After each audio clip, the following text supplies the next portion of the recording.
So hello guys, welcome back to our YouTube channel. So ഇന്ന് നമ്മൾ react ചെയ്യാൻ പോകുന്നത് എന്താ അവൻ്റെ പേര് ആബിസെൽ ഒബ്സർവർ എന്ന് പറഞ്ഞിട്ടുള്ള ഒരു ആണുങ്ങളെയാണ്. ഇതെന്ന് പറഞ്ഞാൽ the most disturbing talent show accident iceberg എന്ന് പറഞ്ഞിട്ടുള്ളതാണ്. സോ അതായത് ഡിസ്റ്റർബിങ് എന്ന് അറിയാലോ, അത് ഞാൻ പറഞ്ഞതാണ്.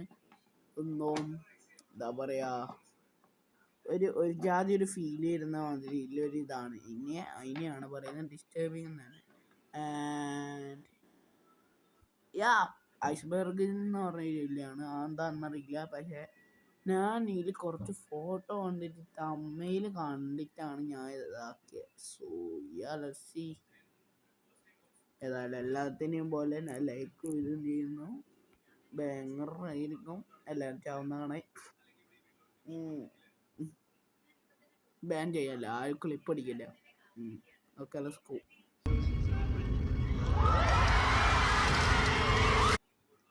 ഗോ. ഫസ്റ്റ് വന്നിട്ടില്ല, അന്നപാട് കൂക്കല, കുറച്ച് സൗണ്ട് കുറച്ച്. 23 accidents, 7 levels.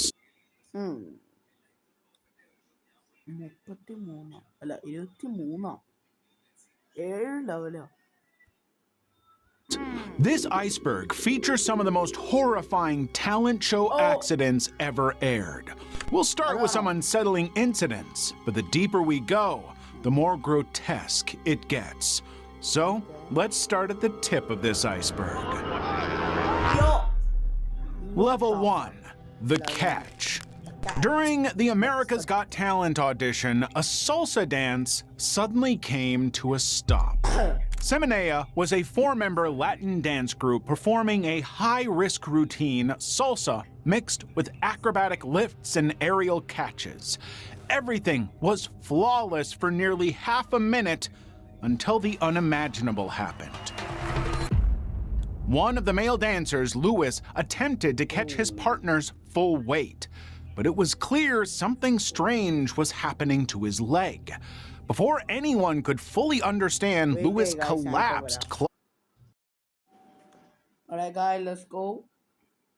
Fully understand, Louis collapsed, clutching his leg, unable to stand. Meanwhile, the other duo kept performing. Finally, the performance stopped. Eventually, Louis was brought backstage with medics rushed in. I think someone got hurt. Can we check that the other guy is actually okay? Is he okay? We have the medic on the way. Wow, that's some crazy shit. Was she brave like a no? Was she weight like an elephant to snap your knee? I think someone got hurt. Can we check that the other guy is actually okay? Is he okay?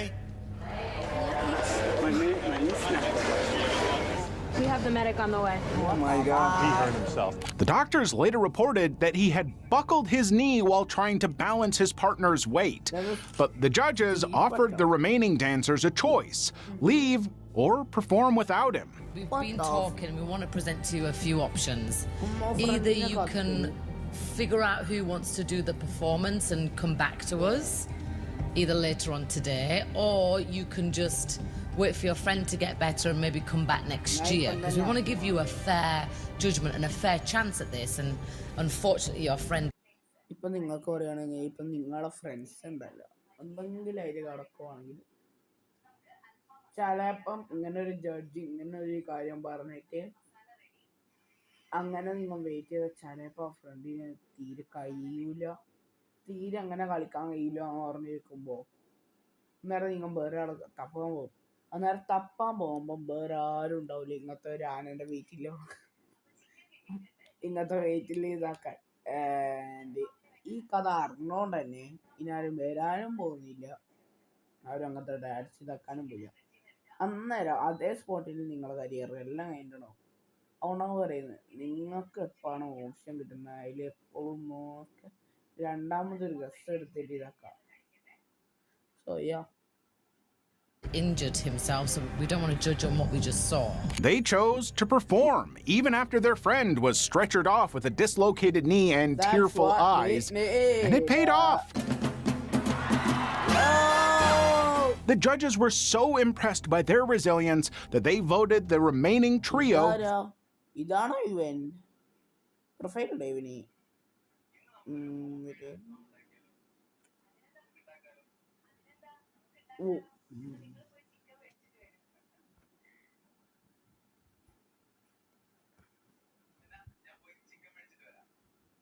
through to the next round.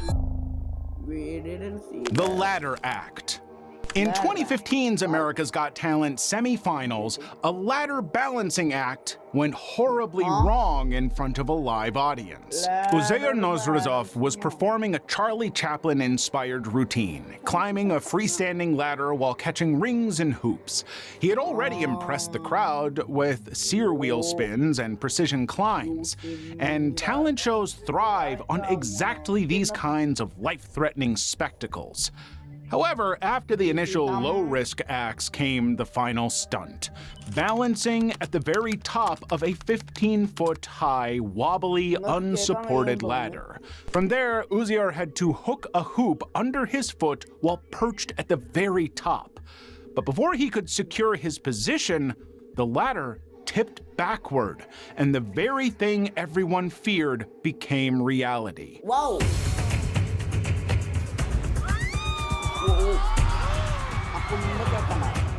A man performing for millions just plummeted 15 feet onto solid ground. It was a shocking moment that left him physically and mentally devastated. But just seconds after hitting the floor, Uziar sat up, visibly shaken, and immediately begged for another chance. His expression clearly depicted what he was feeling, the embarrassment of failing on live television and the fear that his one shot was slipping away. However, the judges refused. You know what? Thank God you're okay. We don't have another 90 seconds because other contestants have to come out. Other contestants have to come out. Sorry. Well, let's put it this way. Due to limited time slots, they just didn't have 90 seconds more to spare.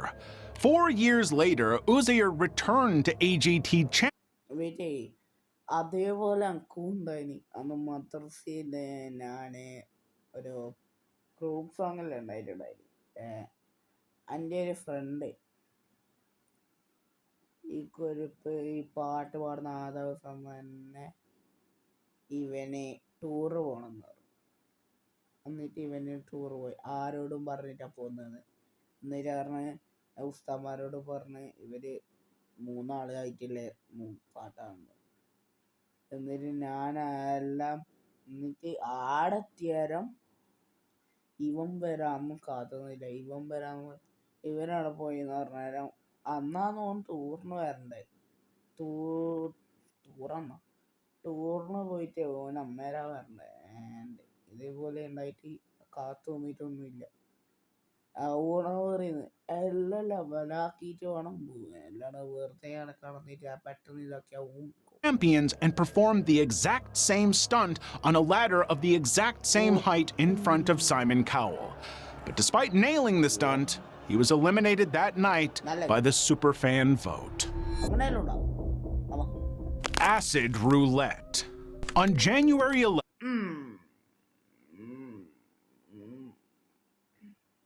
Acid roulette. നിങ്ങൾക്കറിയായിരിക്കും ഒരു gun roulette എന്ന് പറഞ്ഞിട്ടോ, അങ്ങനെ എന്തോ ഒരു roulette ഉണ്ട്.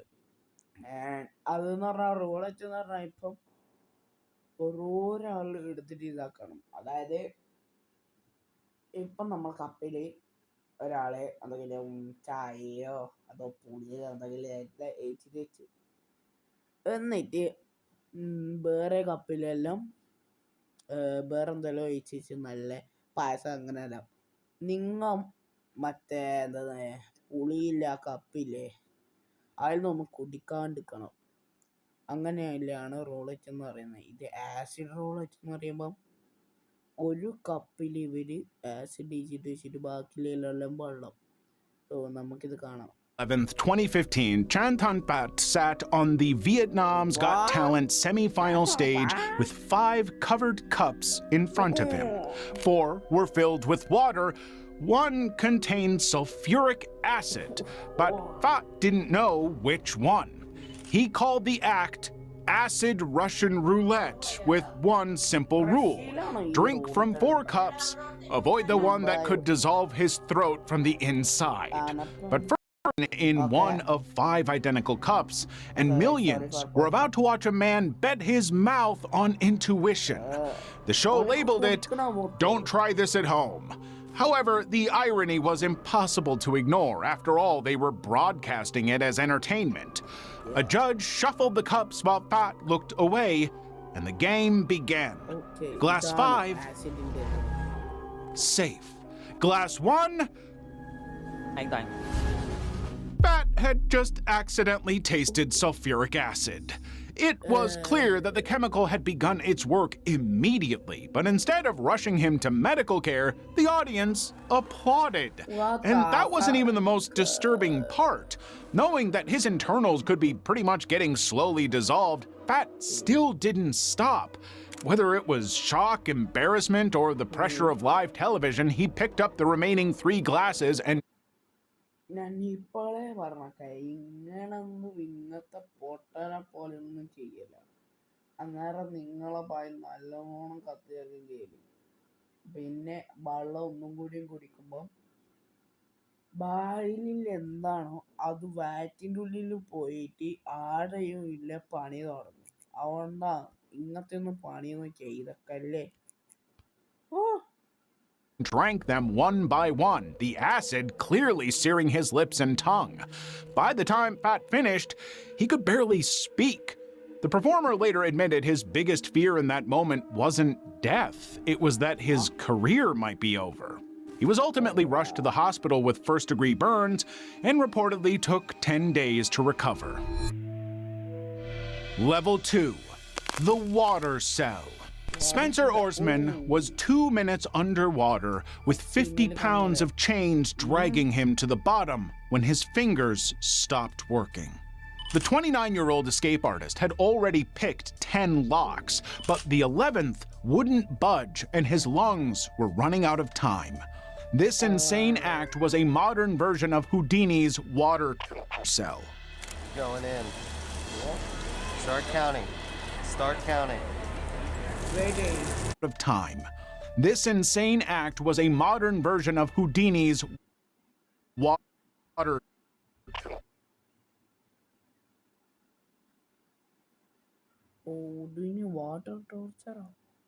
cell. Going in. Wait, ഞാൻ search ചെയ്ത് നോക്കട്ടെ. വെയിറ്റ് എന്തെങ്കിലും പ്രശ്നമില്ലാണെങ്കിലോ ഞാൻ കാണിച്ചു.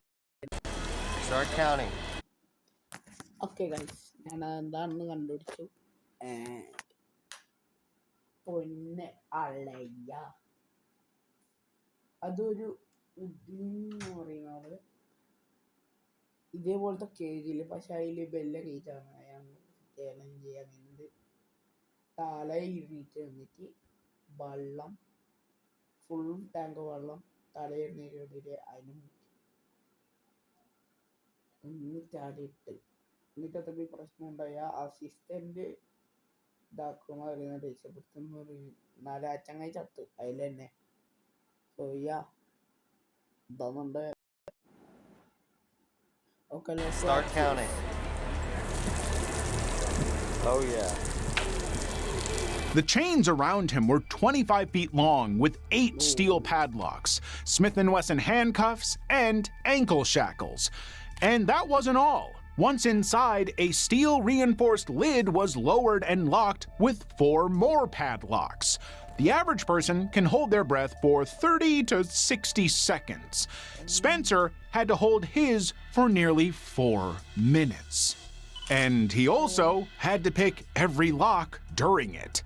This was slow suffocation packaged as entertainment while audiences paid to watch him gamble his lungs against a stopwatch. But the New Jersey performance wasn't the first time Spencer had been locked in a water cage to entertain an audience.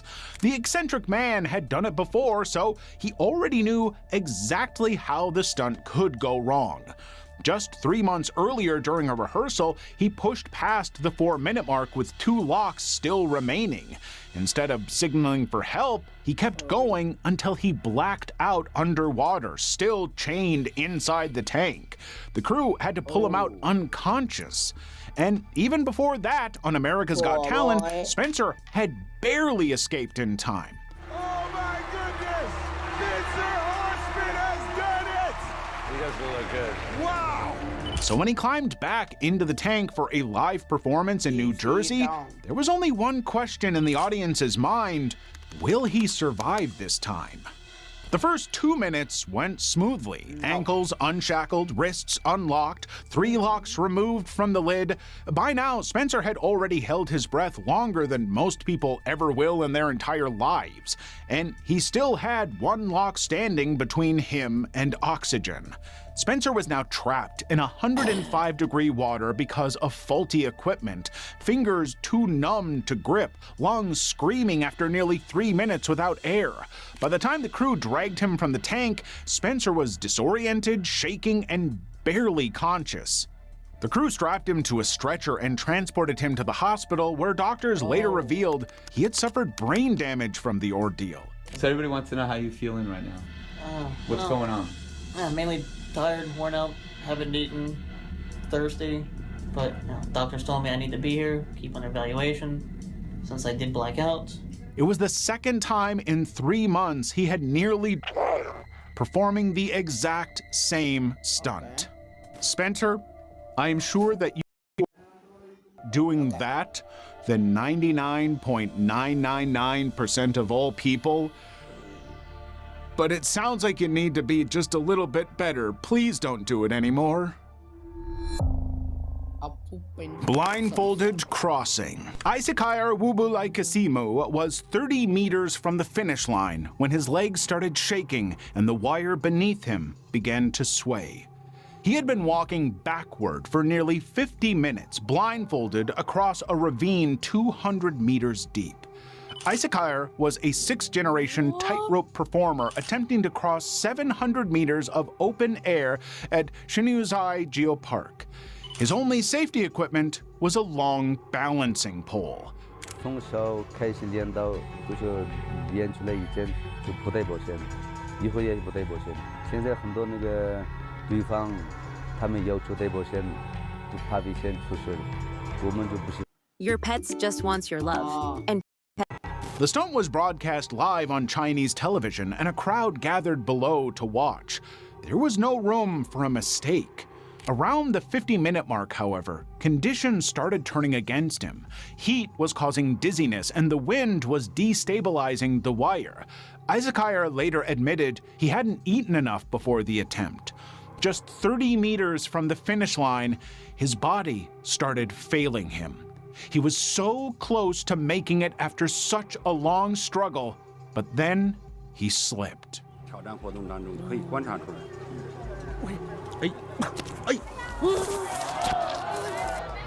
Isakire plummeted 200 meters into the ravine below, the equivalent of a 60-story building.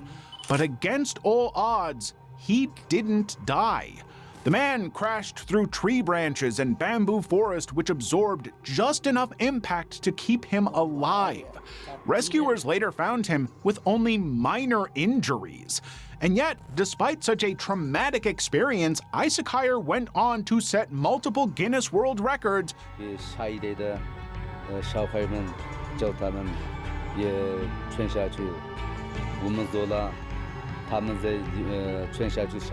Including the record of the fastest 100-meter tightrope walk. Sounds like he also set a record for best fall into a ravine. Good gosh. Second chance. In 2019, Spanish illusionist Pedro Volta stepped into a water tank on Spain's Got Talent. He was straitjacketed, padlocked, and sent underwater with the tank locked from above. Pedro's act was an homage to Houdini. Escape the straitjacket underwater, then unlock the padlock, sealing the tank before your oxygen runs out. At 30 seconds, Pedro freed his left arm and worked on the strap under his legs. At 1 minute, the host reminded everyone that medical services should move closer. Every second was now vital. At 1 minute and 30 seconds, Pedro was still struggling with the second padlock. But what the audience didn't know was that they were watching a man return to the exact thing that had killed him 1 year earlier. In 2018, during a magic festival in Madrid, Pedro had attempted the same escape. But at the time, a strap got caught. He quickly lost focus, yet instead of aborting, he pushed through. Pedro's body eventually collapsed and stopped moving underwater. And while Pedro was half dead inside the tank, the crowd kept filming and cheering, and the medics stood still. No one could tell if the struggle was part of the act or if they were watching someone die. By the time paramedics reached him, Pedro had been in cardiorespiratory arrest for 4 minutes, clinically dead. But they resuscitated him on the spot. And yet, 1 year later, Pedro climbed back into the same tank to confront what almost killed him. Only now, the stakes were different. Instead of a small festival crowd, a panel of celebrity judges, a packed studio audience, and millions watching from home surrounded him. If something went wrong, the whole world would see it happen. And something did go wrong. Again, Pedro failed to open the second padlock. After more arduous struggle, Pedro gave up on the lock. The panic was ഇങ്ങനത്തെ dream എല്ലാം ആണെങ്കിൽ അത് എത്ര വയസ്സൊന്നും ഇതാക്കിയിട്ടല്ലേ ഇതാക്കാൻ കഴിയും. അല്ലാണ്ട് മറ്റേതായാലും ഇതാക്കാൻ കഴിയില്ല. ഇപ്പം നിങ്ങളുടെ ഒരു ഡ്രീം ആണെങ്കിൽ ഇപ്പം യൂട്യൂബർ ആക്കണം, ഇപ്പം പ്രൊഫഷണൽ ബൈക്കർ ആവണം, ഇപ്പോൾ പുതിയ ഇതെല്ലാം മാണിക്കണം, ഇതെല്ലാം ചെയ്യണം എന്ന് ഇതാകണ്ടാവും. അതെല്ലാം നിങ്ങൾക്ക് ഇതാക്കാം. പക്ഷെ ഇങ്ങനത്തെ ആകുമ്പോൾ തീരെ ഉണ്ടാകില്ല. ചത്ത് ഒരു ലൈഫേ ഇല്ലു. പൂച്ചകൾക്കല്ല 9 ലൈഫല്ലേ, നമ്മക്കാകെ ഒരു ലൈഫേ ഇല്ലു. So yeah, never attempt this. Breaking through his face, coupled with the agony of his lungs giving out and the humiliation of failing in front of the entire world once again. Pedro survived, but this time he decided to stop performing that stunt. It took dying once and nearly twice for the persistent performer to finally give up. The shows so far were dangerous, but in the next level, things are about to cross all human limits. So hit the subscribe button and buckle up. Level 3, the 22-car jump. Harley Davidson, or Bubba Blackwell, was a world record jumper and professionally known as the American Daredevil. On July, world record jumper and professionally known as the American Daredevil. On July 4th, 2001, he launched off a ramp in front of 35,000 spectators at the Del Mar Fairgrounds and never made it to the landing.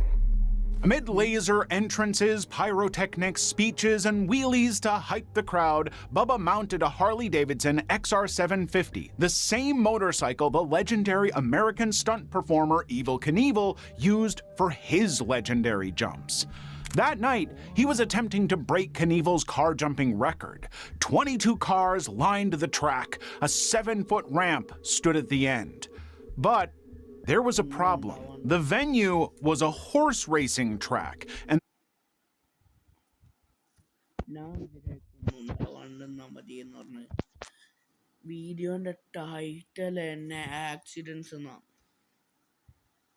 the surface was softer than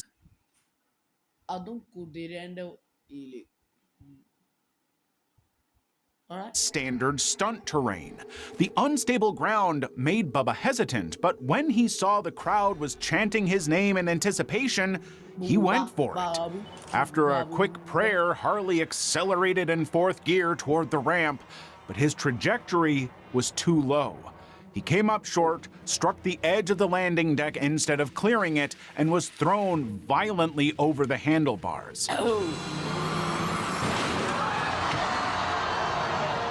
Bubba was unresponsive, blood pouring from his head and ears, body completely still. Paramedics reached him within moments, and Bubba was eventually airlifted in a comatose condition. Miraculously, Bubba survived, and later he described what exactly happened to him that day. Pretty clear that I wasn't going fast enough, and if I had it to do over again, I would have traction down to make sure it'd be okay. Still, Bubba returned to stunt riding just 2 years later, and by 2008, he wasn't just jumping 22 cars anymore, he cleared 52, more than double the record that nearly killed him. 1 centimeter. During a Cirque du Soleil show in Portland, Oregon, an aerialist was spinning at high speeds 20 feet above the stage with no safety net. And suddenly, the worst happened. The aerialist was Maria Konfliktova, who holds a Guinness World Record for the most aerial hoop rotations in 30 seconds. On August 24th, 2024, Maria was performing her signature routine. However, no one knew that something had already gone wrong before she even started spinning. The hoop she was spinning on had a 1 centimeter misalignment. Now, it may not sound like much, but in the physics of a high-speed spin, 1 centimeter is a meter, and that's all it takes to alter everything.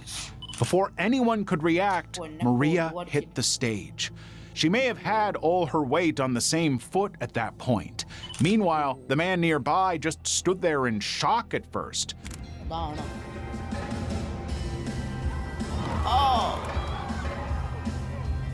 When help finally reached her, Maria was still somewhat conscious, lifting her head slightly. They transported her off stage and rushed her to the hospital, but the internal damage was severe. Yeah, so Maria Konfliktova is stable, she's conscious, and she's being cared for by medical specialists, according to a spokesperson. You want better grades, but you're busier than ever. Medical specialists, according to a spokesperson for Cirque. She had suffered multiple fractures, significant facial trauma, and needed major surgeries. സത്യം പറഞ്ഞാൽ അക്ക് ചെറുതായിട്ട് അതായത് മറ്റേ giant വില്ലേ അതിനെക്കാട്ടി വലിയ ഹൈറ്റിലെല്ലാണെങ്കിൽ ഞാൻ അവിടെ എന്തോ അക്ക് കുറച്ച് ഹൈറ്റ് പേടിയാണ് എന്തിട്ടാന്ന് അറിയില്ല എംബാരസിംഗ് ആണ് നമുക്കറിയാം എന്നാല് അക്ക് കുറച്ച് ഹൈറ്റ് പേടിയെല്ലാം എല്ലാവർക്കും ഉണ്ടാവും. She came down face down. It appeared like she hit her nose. Yo, bro is sitting the Michael Jackson pose. Yeah. Yo, bro is sitting the Michael Jackson pose, and she's sitting the sleepy pose. There was blood from her nose. She lifted her head up, but she stayed still. Despite everything, Maria Konfliktova eventually made a full recovery and returned to performing a few months later. I love adrenaline. I love when I'm scared, but now like each time like oh my god, and like I think about stuff. Surprisingly, she's still doing the same routine that nearly killed her. Hopefully with no more misalignments. Wheel of Destiny. It was July 21st, 2021 at the Barnstable County Fair in Massachusetts. A performer was balancing on a massive rotating structure called the Wheel of Destiny when everything went haywire. The act is exactly what the name suggests. Performers balance, jump, and run on a spinning wheel 30 feet in the air with no safety net or harness. That day, the man on the wheel was Cyrus Knock, a 9th-generation circus performer from the famous Daredevil dynasty, the Nerveless Knocks. Some viewers initially thought it was part of the show until he slammed into the second part of the structure and fell hard onto the ground.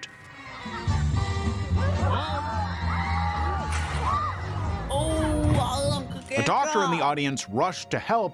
However, the injuries needed greater medical attention, so they rushed him to the nearest hospital. Collapsed lung, cracked 3 ribs, crushed vertebrae, and a little crack in my spine. In the meantime, the audience shared some really disturbing views.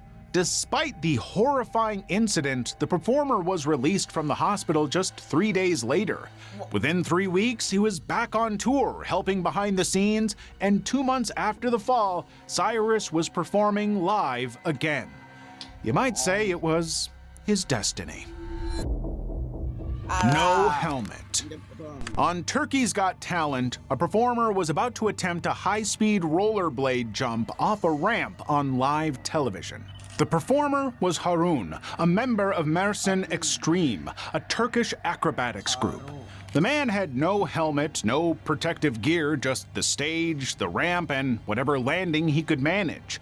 And with that list of risks and dangers combined, the result was disastrous. He landed hard on his back and neck, missing the mat entirely.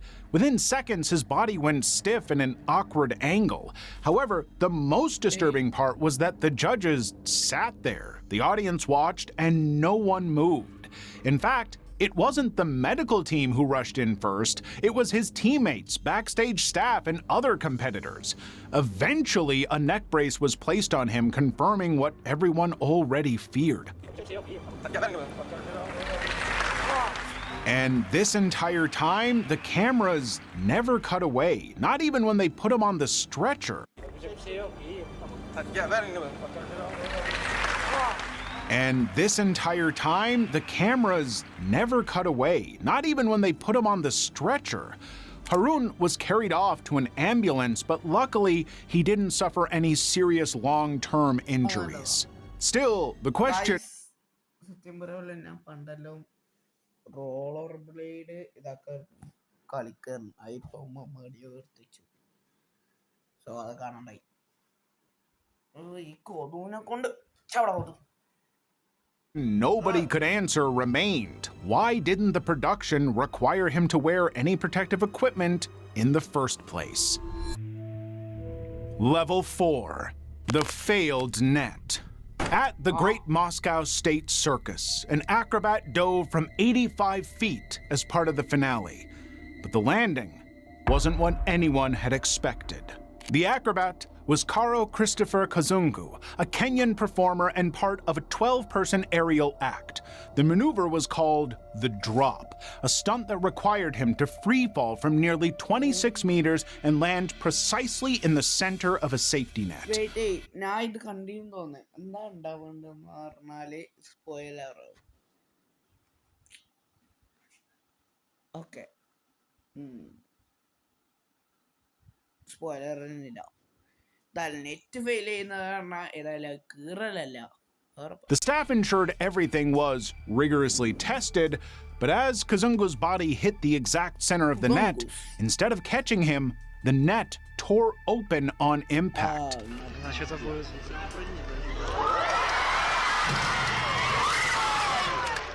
Kazungu plummeted through the hole, striking the arena floor at full speed. Medics rushed in within seconds, and Kazungu was rushed to intensive care in critical condition.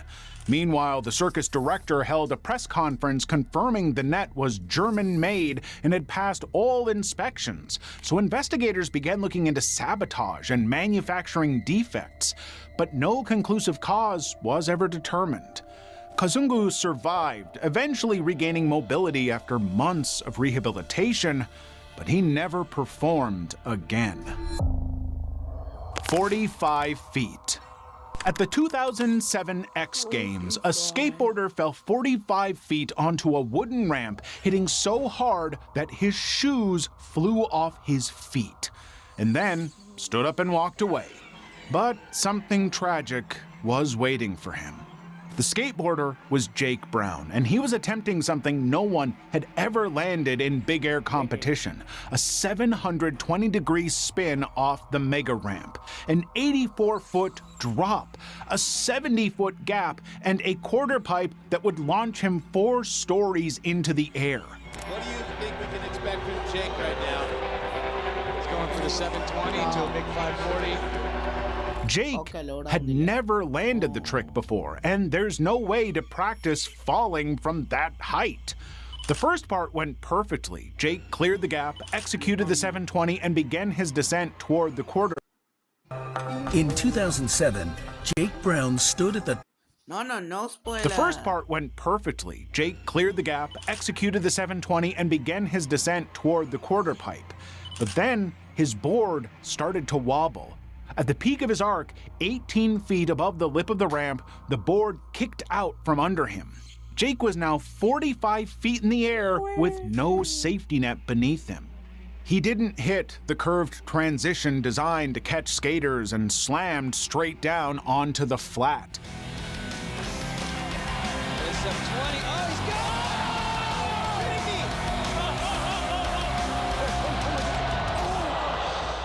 Jake lay motionless. Fellow skater Jason Ellis, watching from the sidelines, thought he was...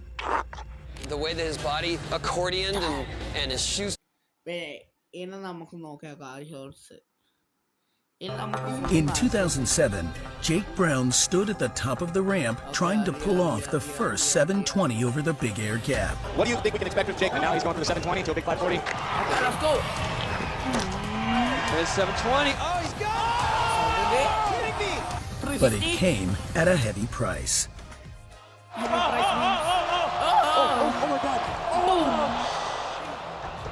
Oh man, that was the heaviest slam we've ever seen. Oh my God. That's the worst spot he could have felt those wobbles. Look at this. too. He turns his body and he says, "I'm right," and takes it. His shoes. Did you see that? That is awesome. Are you kidding me? He is not standing up. There's no way he could be standing up. Don't sub to him. He steals people's edit and says they're his. And he made a hateful thing to me as saying, "Go away, Zen," and all his viewers think he rude and make them quit. Huh? Don't sub to him. He steals... Jake Brown. Jake Brown. Gojo looking up boy. Right? Don't sub to him. Chill. 0.49. Like. Now spawn. No. Guys, ഇതിനാണിത് check ചെയ്യുകയാണ്. Life എന്നല്ലേ? Chill for life. Accordion.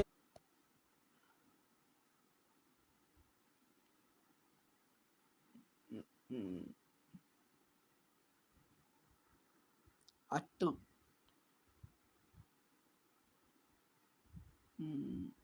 ഇല്ലല്ലോ. No ഇല്ല. എവിടെയാണ്?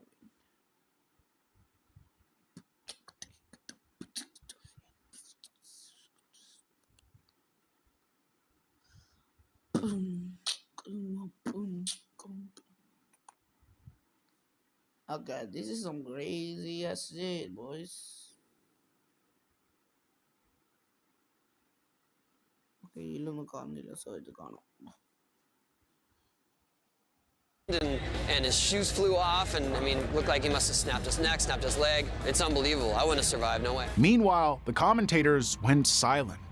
For 2 full minutes, no one knew if Jake was breathing, and then he suddenly pushed himself up onto his own 2 feet and walked off the ramp to a standing ovation. Are you kidding me? There's no way he could be standing up from that.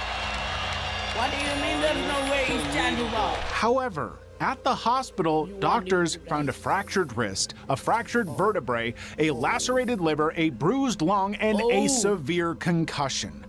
That same night, still injured, Jake showed up to the after party with a cane. Couple dudes are like, "You should have been and stuff," and I'm like, well, I'm not. And 3 years later, he returned to the same ramp, same event, with the same trick, and took the gold. The Pyramid. We did it, guys. In February 2017, 8 members of the Flying Walendas were rehearsing an 8-person pyramid on a high wire in Sarasota, Florida. There was no safety net beneath them. The performers were members of the Flying Walendas, a 7th-generation circus family known for one defining tradition: no nets. But that practice hadn't gone so well for them in the past. In 1962, the Walendas were performing their signature 7-person pyramid at Detroit when the formation collapsed. 2 performers were killed, and a third, Mario Walenda, was paralyzed for life. When it collapsed in Detroit, that was a real eye-opener for everybody. public as well as performers. And public were finally aware of how dangerous circus work is. Still, the family never stopped performing, but they dropped the pyramid from the act until February 2017. No. 55 years later, the new generation planned to bring it back. And this time, the formation included 8 people instead of 7. A world record attempt and a way to close the door on that dreadful chapter of their history. They were 25 feet in the air, 3 tiers of performers balanced on bars, shoulders, and a single wire. But then, someone shifted. In a multi-person pyramid, one movement travels through the entire structure. There's no recovering once the balance breaks. Before anyone could react, 5 performers fell. 3 managed to grab the wire on the way down.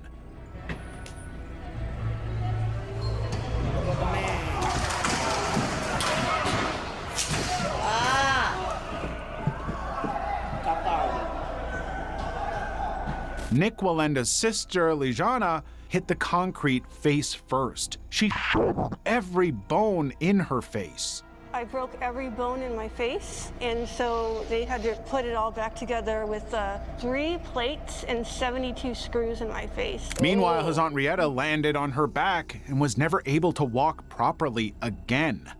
Nick later admitted he even considered quitting because of how hard that time was. Still, despite the catastrophic sequence of events, there was a comeback. During that accident, I caught the wire and held on, but after that started experiencing fear, it became more real than ever before. We don't give up. We go through trials, we go through tragedies, but there's triumph at the end. 2 years later, Lijana walked again across Times Square with Nick, 25 stories above the street. Death dive. At the top of Minnehaha Falls in Sydney, an Australian diver stood 42.5 meters above the water, the height of a 13-story building. Meet Vali Graham, who is about to attempt a world record death dive. Now, death diving, or doddsing, is exactly what the name suggests. Jumpers launch themselves from extreme heights, hold a spread eagle position for as long as possible, then curl into a safe entry at the last second. But one wrong move, and there's nothing safe about that entry, because at 42.5 meters, the water's surface tension can hit like concrete. Way up there, that's their takeoff point. That's their landing area. I'm thinking I go right there, which will be perfect. The record at the time was 42.5 meters, held by Swiss diver Lucien Charlon. Vali wanted to beat it. So on June 11th, 2025, he jumped, and he hit the water wrong. His friends watching from below saw him disappear beneath the surface, and for a moment, there was nothing. Then he resurfaced conscious but bleeding from his ear. However, what happened next is what makes the incident truly disturbing.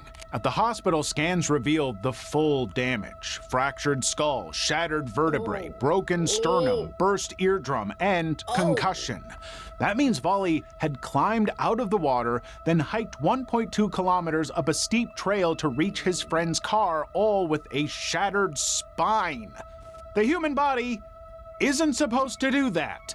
Adrenaline can mask pain, but it doesn't rebuild vertebrae. Every step Vali took was a step that could have paralyzed him permanently. Surgeons operated immediately, followed by weeks of rehabilitation. And only 2 days after surgery, Vali posted an update, walking again. Vali technically broke the record, but he also broke nearly everything else. Level 5. Buried alive. In 1992, an escape artist was buried alive under 7 tons of dirt and cement in Indianapolis. It was 2 years to the day after another performer died attempting the exact same stunt. October 31st, 1990, amateur magician Joe Barris climbed into a plastic coffin at a family fun center in Fresno, California. 7 tons of wet cement were poured on top. The coffin imploded instantly, crushing Burris to death in front of his own family. Despite the efforts of his crew, it was too late. Joe was crushed, and with him died his dream of being the next Houdini. He died there in that coffin of his own making. Even Houdini had refused to perform the buried alive trick in 1915. He deemed the stunt too dangerous. 2 years later, escape artist Bill Shirk decided to try that stunt again. He scheduled the stunt for October 31st, 1992 at Houdini's 66th death anniversary. But in the documentary filmed that day, Shirk admitted something chilling right before climbing into the coffin. Police regulation handcuffs clicked around his wrists, 30 pounds of chains were padlocked to his body, the plexiglass coffin was lowered 6 feet into the ground, and then the dirt began falling, and 7 tons of cement followed. Now, what made this stand so unforgiving was how small the margin of error really was. Shirk calculated the coffin would collapse roughly 60 seconds after the cement reached ground level, so he planned to escape in 15. Hope I make this. I got a bad feeling about this thing. But who knows, I may go down there and decide to quit here in a few seconds. But everyone there ignored one crucial fact. On the morning of the burial, the conditions had changed. Rain had fallen overnight. The dirt was heavier, and to top it all off, the cement mixture had more rocks than his test runs. So Shirk's estimate had many variables he never considered. Before Shirk could escape, the coffin collapsed. What's gonna happen? It's starting to collapse. I can feel the... He was now buried under tons of weight, unable to hear anything above him. Meanwhile, above ground, the backhoe operator began digging. Beneath the dirt, Shirk created a small pocket near his face, pushed one arm upward through the mud, and waited. When the crew finally pulled him out, Shirk was covered in mud, gasping, and barely conscious. He had swallowed a lot of dirt trying to breathe. The problem was I knew I wasn't going to be able to get up through the dirt, let alone the cement, and I didn't know what to do. I didn't succeed in the escape, but I did get away with my life, which I consider a lucky one. Bill Shirk survived, but only because the coffin collapsed in the wrong direction, creating the air pocket that saved his life by accident. Human chandelier. We have an update on the terrifying fall at the circus in Rhode Island that injured 9 performers, some of them critically. Investigators say they have zeroed in on what went wrong. We get our report tonight from NBC's Ron Mott in Providence. On May 4th, 2014, 8 acrobats were suspended 40 feet in the air at a Ringling Brothers circus in Rhode Island. They were hanging by nothing but their hair. Then, a single steel clip snapped. The act was called the Human Chandelier. 8 women from the Medeiros troupe were spinning in a rotating aerial formation held aloft by braids woven into the rigging. Below them were families, children, and a packed arena at the Dunkin' Donuts Center in Providence. What made the setup so fragile was that the entire apparatus was connected to a single load-bearing carabiner, a steel clip rated to hold 10,000 pounds. The performers weighed roughly 1,500 combined, so the clip should have held. However, the carabiner wasn't loaded the way the manufacturer required. It was loaded sideways at an angle that created pressure along the wrong axis. In the case here in Providence, the carabiner was loaded like this, sideways. The moment the weight shifted, the carabiner didn't bend. Instead, it shattered. 8 bodies dropped nearly 40 feet. They collided mid-air with a 9th performer positioned below and hit the arena floor in a pile. Emergency responders rushed in immediately. The performers were found crumpled on top of each other, some motionless, others writhing in pain. Paramedics stabilized their necks and spines on site before loading them onto stretchers and transporting all 9 to nearby hospitals. As one can imagine, the injuries were catastrophic. Broken necks, spinal fractures, shattered limbs, and one performer with ribs that had pierced her liver. Multiple fractures multiple surgeries in their limbs, in their legs, in their arms, in their necks. Very, very serious injuries. Troop leader Victoria Medeiros and performer Diana Costa were listed in critical condition, with Medeiros initially unable to feel her legs. It took months of rehabilitation before either woman could walk again, and even then, the recovery was far from complete.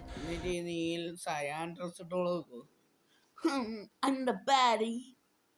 OSHA's investigation confirmed that the carabiner failed because the rigging had been set up incorrectly, resulting in the circus's parent company being fined $7,000. In 2020, the acrobats reached a $52.5 million settlement, finally putting a price on the night that ended their careers. The Russian Swing. For 22 years, the Russian Swing Act at the TNE's Spectacular Circus had been performed without a single incident, until May 18, 2014, in Londrina, Brazil. The act uses a giant pendulum to launch performers 8 to 9 meters up into the air before they land in a safety net below. 28-year-old Wilson Gomez Barreto had been one of its performers. He had done the routine hundreds of times. However, that night, something went wrong with the trajectory. Wilson launched too far, cleared the net entirely, and dropped straight onto the hard stage floor.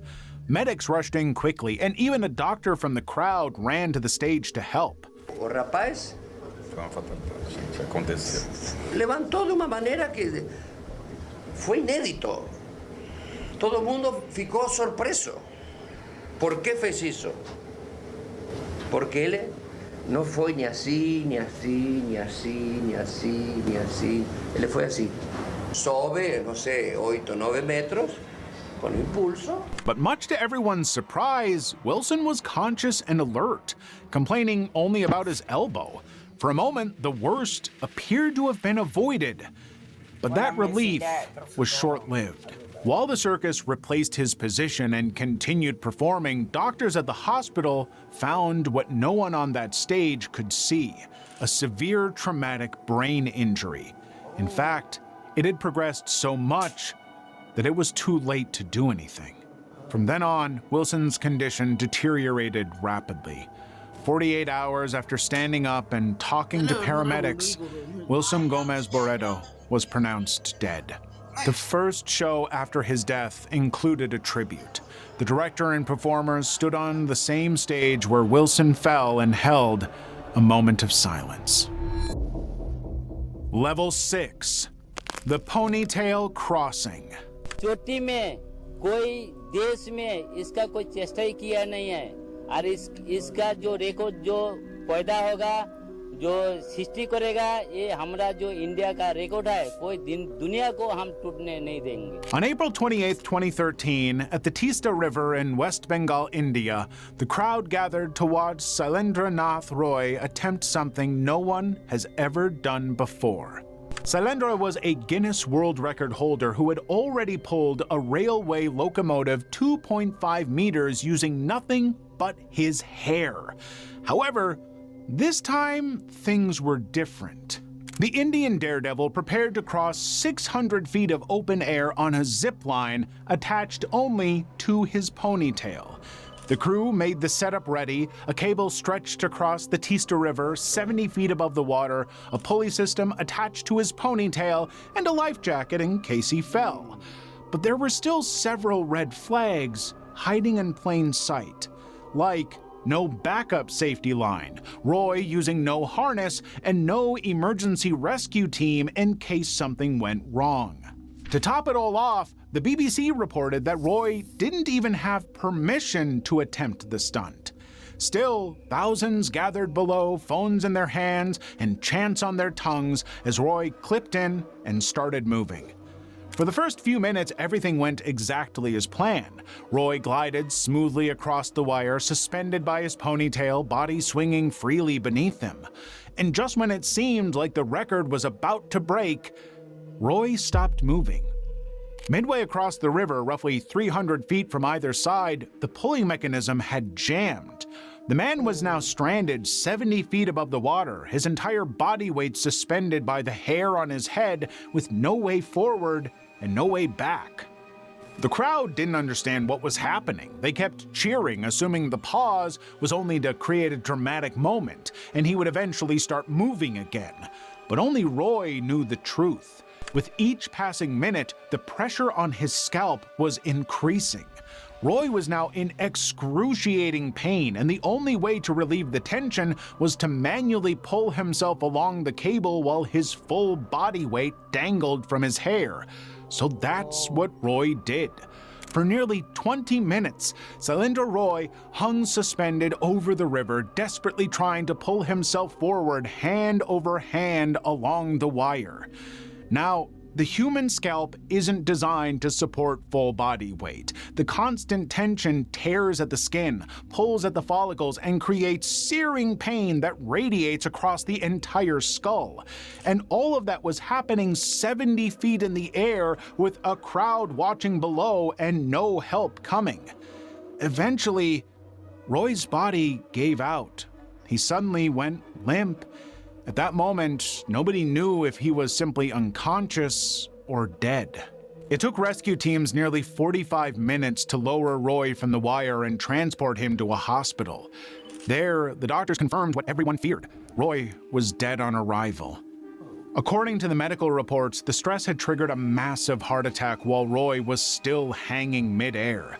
Viewers later questioned whether having a second safety line so he could cut his hair while still staying attached could have led to a different outcome. But a backup would have defeated the entire purpose. After all, the danger was the main attraction. 20 feet high. A Cirque du Soleil performance in Florida taking a deadly turn. An aerialist thrown during a performance as the audience watched. He did not survive. ABC's Whit Johnson has the details. A performer was swinging through the air on aerial straps when his grip suddenly failed. It was 38-year-old Jan Arnaud, and he was performing in Cirque du Soleil's Volta show inside the big top tent at the Tampa Greyhound track. Arnaud had practiced the routine for 2 months. Earlier that same day, he had successfully performed that exact stunt without incident. However, on March 17, 2018, it was only his second time performing the routine live. Aerial straps require performers to be suspended by 2 fabric loops, relying entirely on grip strength and body control. On top of that, they have nothing beneath them to break a fall. According to Cirque du Soleil's CEO, safety nets and harnesses are used when deemed appropriate. So, for Arnaud's routine, the company didn't feel a net was needed, especially when there had never been a major incident in many years. Well, before anyone could react, Arnaud's grip slipped from the rope. He fell and hit his head on the ground with such force that it was audible throughout the entire venue. Medics quickly rushed in and the show ended abruptly. Arnaud's grip slipped from the rope. He fell and hit his head on the ground with such force that it was audible throughout the entire venue. Medics quickly rushed in and the show ended abruptly with Arnaud being transported in critical condition to Tampa General Hospital. The very next day, on March 18, 2018, the athlete succumbed to his injuries. Cirque du Soleil canceled the remainder of its Tampa performances, but canceling doesn't answer the question of why a net wasn't deemed appropriate for a man performing 20 feet above concrete. The transfer. At the 2011 Selfridge Air Show in Michigan, a wing walker attempted to transfer from an airplane to a helicopter mid-flight. And 75,000 spectators were about to watch it turn into a disaster. Todd Green was the son of legendary Hall of Fame stuntman Eddie the Grip Green, and he had spent over 25 years mastering the craft. His signature move was deceptively simple in concept. Stand on the wing of a biplane, wait for a helicopter to descend into position, then grab onto its skid and transfer mid-air. Just a day before, Green had performed the stunt flawlessly. Those of us that have a real passion for it and put all that we have into it, and Todd was one of those people. So when he returned the next day on August 21st for a repeat performance, nobody expected anything to go wrong. However, the stunt was still ruthless. Both aircraft had to align within inches while moving through open air. Green had to release his grip on the biplane at the exact moment the helicopter skid was within reach. Too early, and there's nothing to grab. Too late, and the window closes. During the performance, Green made several attempts to line up the transfer. On the third try, spectators noticed the aircraft seemed misaligned. But Green let go. As a result, he dropped 200 feet straight down in full view of the crowd.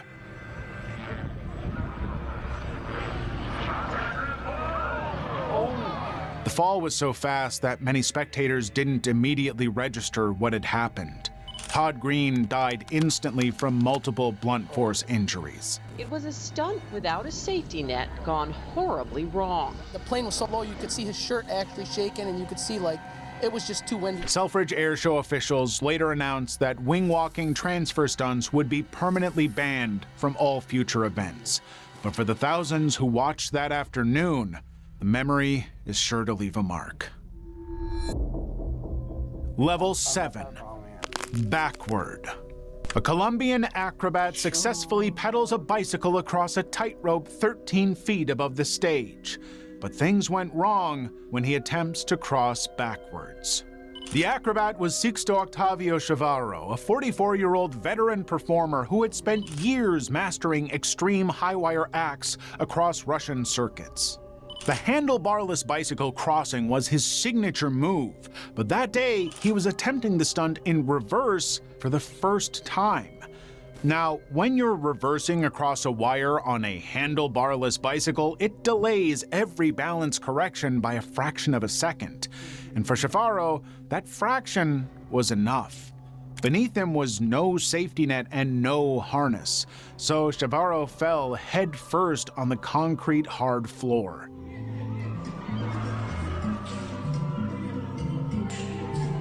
Families who had come for entertainment instead witnessed a potential death.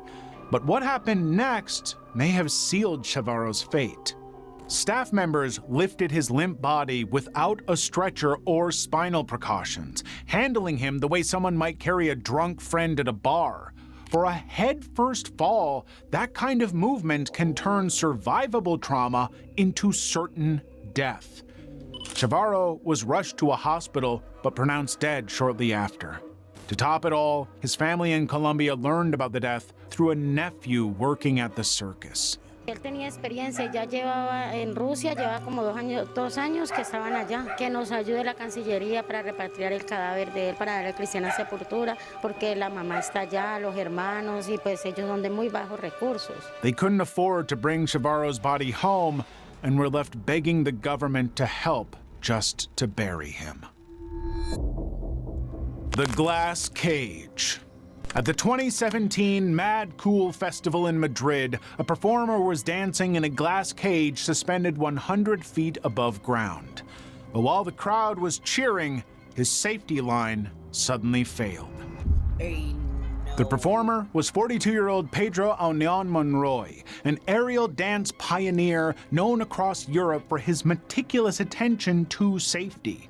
But that night in Madrid, something clearly went wrong. Pedro was performing a 30-minute aerial act scheduled between Alt J and Green Day.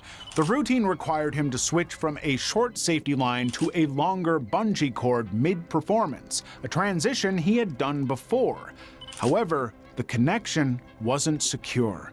When Pedro jumped, the cord didn't catch and he plummeted 100 feet, striking the ground near the main stage.